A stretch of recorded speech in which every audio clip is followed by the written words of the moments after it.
So Gary is the director of the NDRC in Launchpad. He specialises in supporting new ventures to create value propositions that can contribute to building repeatable and scalable business models. He founded Computer Gym and V-Rising and has advised numerous startups in a personal capacity and as part of Enterprise Ireland's mentor network. So Gary, if you'd like to come up and say a few words. So, entrepreneur, I suppose just to declare my bias, as Siobhan was saying there at the outset, I'm an entrepreneur. I founded two of my own businesses, and about 3 years ago, I started to work with Launchpad and manage a fund investing in very early stage startups. So I'm very much immersed in the whole entrepreneurial world and the culture. And I suppose I was a little bit surprised when I was asked to come along and talk about entrepreneur rather than entrepreneur. But it's a fascinating area, and the more I digged into it, I thought it was something really worth looking at. So I suppose first of all, for me, it's why entrepreneurship is important. So I think traditionally we look at disruptive innovation as coming from startups and very early stage startups. So they're the nimble guys who can completely disrupt industries. And we tend to look at larger organizations as having an ability more so for incremental innovation. So they have a big customer base already, and they're just making marginal and small incremental innovations. And I suppose capitalizing on the market position that they have. The reality though now, more than ever, is they can't continue to do that. If they're to survive, they need to start looking at more disruptive innovation. And I think this Jack Welch phrase just says it all for me. The pace of change outside large organizations is absolutely frenetic. The ability for, particularly in the technology space, for startups to disrupt an industry, it's so much easier now than it was probably 10, 15 years ago. So you really want to be looking at what's happening outside that. And if you want to compete, you need to find about how you take those best innovation practices and bring them inside your building. The whole area of open innovation is really, really important. And one of the key ways of doing that is instilling this entrepreneurship culture within your organizations. But I don't think entrepreneurs and entrepreneurs are exactly the same, and I think it's important to acknowledge that and just understand what the differences are. So looking at maybe just 4 key areas, I think the first one is around risk reward. So when I started up my first business, I remember signing for a mortgage on the Friday and then going in the Monday morning and handing in my notice.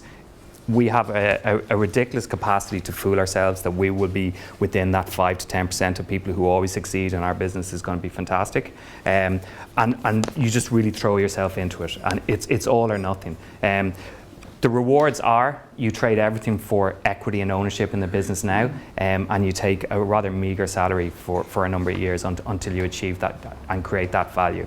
The trade-off for an entrepreneur is effectively they will be taking some risks, but they get a monthly salary check each month, and I think that is a very different thing. It's not to say that one is right or wrong. It's just to say I think people need to understand that it's a different environment that they're operating in. I think the other one is around autonomy.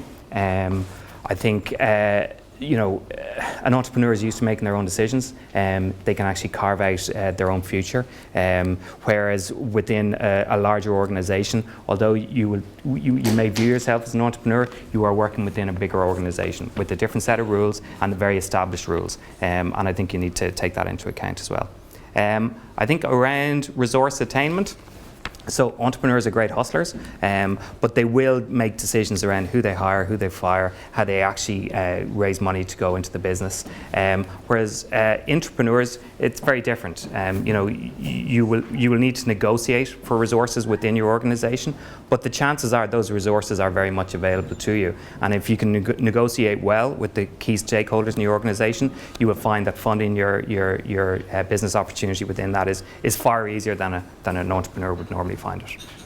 And I think finally is around the culture. A lot of entrepreneurs, one of the reasons they actually want to do a startup in the first place is they want to create their own culture. They have a very clear idea of the type of organization that they want to work for, and they want to create that. For an entrepreneur, invariably they're already within a very well-established organization which has an established culture. It is hard to change that, and I don't think it's necessarily the role of the entrepreneur to actually change culture. It's the role of the leadership within that organization to facilitate that change. So, I'm not being negative at all about entrepreneurs. I think they play a really important role. More and more we're finding that as a key player within the startup community, we're working more and more closely with larger organizations who are looking at the types of models that we apply to actually innovating and creating new organizations and seeing how they can apply those to their own. But I think there's probably a few conditions that entrepreneurs need to look at, both within themselves and within their existing organization, to see if it's actually something that may succeed within their organization. So I just want to go through those just briefly. So at a very, very high level, I think it is about tapping into creativity. I think it's really important to look at things differently, and I think some of the comments that you made there, Eddie, were really towards that point. I think identity, I think an entrepreneur needs to see themselves as an entrepreneur. I think they more than likely will be an outlier within the organization, and they need to believe that they are an entrepreneur. That's despite my previous comments. I think within the organization they do need to view themselves as an entrepreneur. I think storytelling is really important, and this is probably touching on a much broader topic, which is very much around design-led thinking, around an obsession with the customer. It's about the way you bring your teams on board. It's about how you identify opportunities in the first place. So I think you need to become a storyteller, and that's how you need to start communicating within your organization. It's really important that you have a community around you. I don't think it's something that an organization will succeed if it's just a single entrepreneur within the organization. There needs to be a wider community. An entrepreneur, by its very nature, is a very lonely business. The way we invest in entrepreneurs now is actually by bringing them together, and I run an accelerator which brings 10 to 15 startups together at the same time, because the peer-to-peer learning is so important to them, and they get as much from each other as they do from the likes of the mentors and the stakeholders that surround them. So to create that type of community is very, very important. I think the ecosystem, and this is probably a wider ecosystem within the company. I think it's organizational structure, it's the strategy, and it's the people. If I use the analogy of our own startup system, so we're an accelerator within a much wider ecosystem. So there's established funding mechanisms within the startup system in Ireland. I think you need to replicate those within your organization and make sure that, if you do have entrepreneurs, that there is an ability for them to actually get their projects funded. I think around the people in particular, one of the critical success factors around a startup actually really making it is mentorship at a very, very early stage. So within your organization, and also be open to bringing in that mentorship from outside your organization. I think you need to give your entrepreneurs access to mentors at earliest stages possible. And from a strategy point of view, I think it's really important that leadership buys into this. It's very easy to say, yeah, we'll just kind of put the open innovation button up and we say, we now have entrepreneurs. We're a very innovative company. That's not the reality. There's so much that needs to go behind this, and if you don't have buy-in at the highest level, and that goes not just your senior management team, but that's at board level as well. The social capital, so people need to trust you to do this. So what's changing is you're taking risk, and for a lot of organizations, particularly most recently our experience within the financial services is as companies, they're not used to really taking risk, and now you're asking them to take some very big risk. So the people who are going to be doing that and suggesting that have to build up the trust across the wider organization to actually say, well, we're the right people to actually do this for you.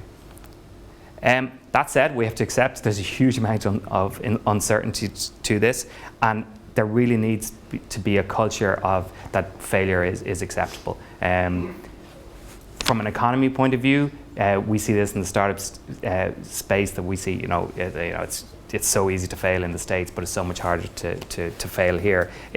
That's changing, but it's really, really important. If you want a successful innovation ecosystem, you have to be willing to fail, because most of the times you will fail, and it'll be those few times that you succeed that'll make it worthwhile. So I also think you can't do this the traditional way. Things change really, really quickly. You have to be open to learning and then relearning and learning again. We have a notion in our organization around pivoting, which is constantly changing. So it's not about changing your long-term vision, it's about how you may get to that. Entrepreneurs intuitively are very good at that. Entrepreneurs need to be supported to do that, and more so organizations need to accept that learning and relearning has implications for them as well. And then finally, investment. So obviously, you need investment to actually move any project forward. So if you are the entrepreneur, you need to work out the politics of how you go about doing that. And as hard as it is to raise investment in the private sector, it's equally hard to raise investment within an organization. But you need to understand the politics, the stakeholders, the players. Who are those people who can fund you within your own organization, and how do you get them involved into the whole process? And then finally, the team. So you're not going to do this on your own. You really need to build teams around this. And I think really interesting, some of the most recent successes, and I know Martin might talk to it now, Philip Moyna in Intel recently, it's the notion of team isn't just within your own organization, it's outside the organization as well. So reaching out to the wider community. So other startups that are maybe working in your space, other investors who may have some domain knowledge, and equally potentially competitors. So it's the whole idea that it's a team going to be doing this rather than an individual, and it's not about the glory for a particular individual. The best entrepreneurs, really build great teams behind them, and I think entrepreneurs need to be looking at that as well.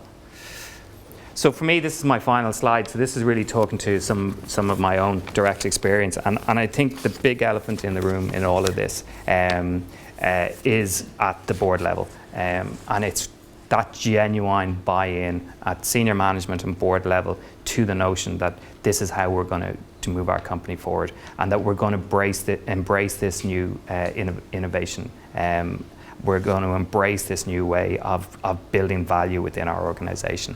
My own experience of this is I do a lot of work with Enterprise Ireland, with established software companies who are probably 10 to 15 years old, who are established by entrepreneurs, but who are now looking to change their business model. So they were built in the time of an on-premise software solution, big license fees, large sales teams going out, playing lots of golf and wining and dining and signing up the big sales contract.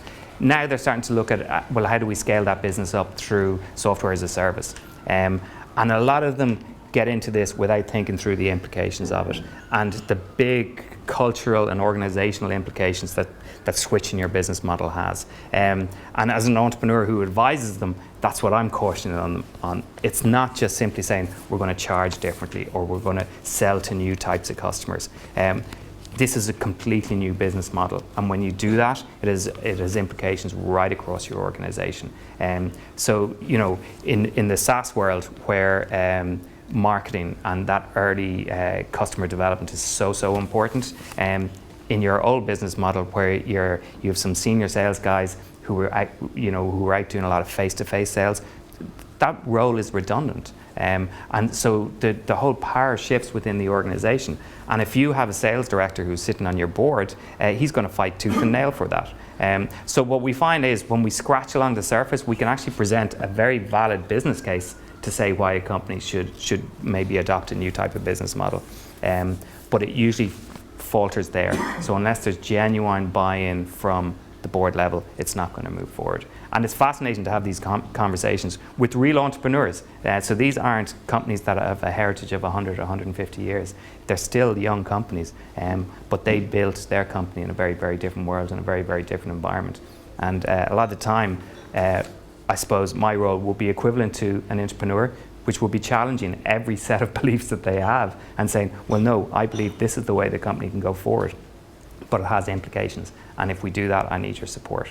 The risk is that if you don't support them, those very talented people who are potentially entrepreneurs will leave and become entrepreneurs and will become your competition and put you out of business. That's the reality.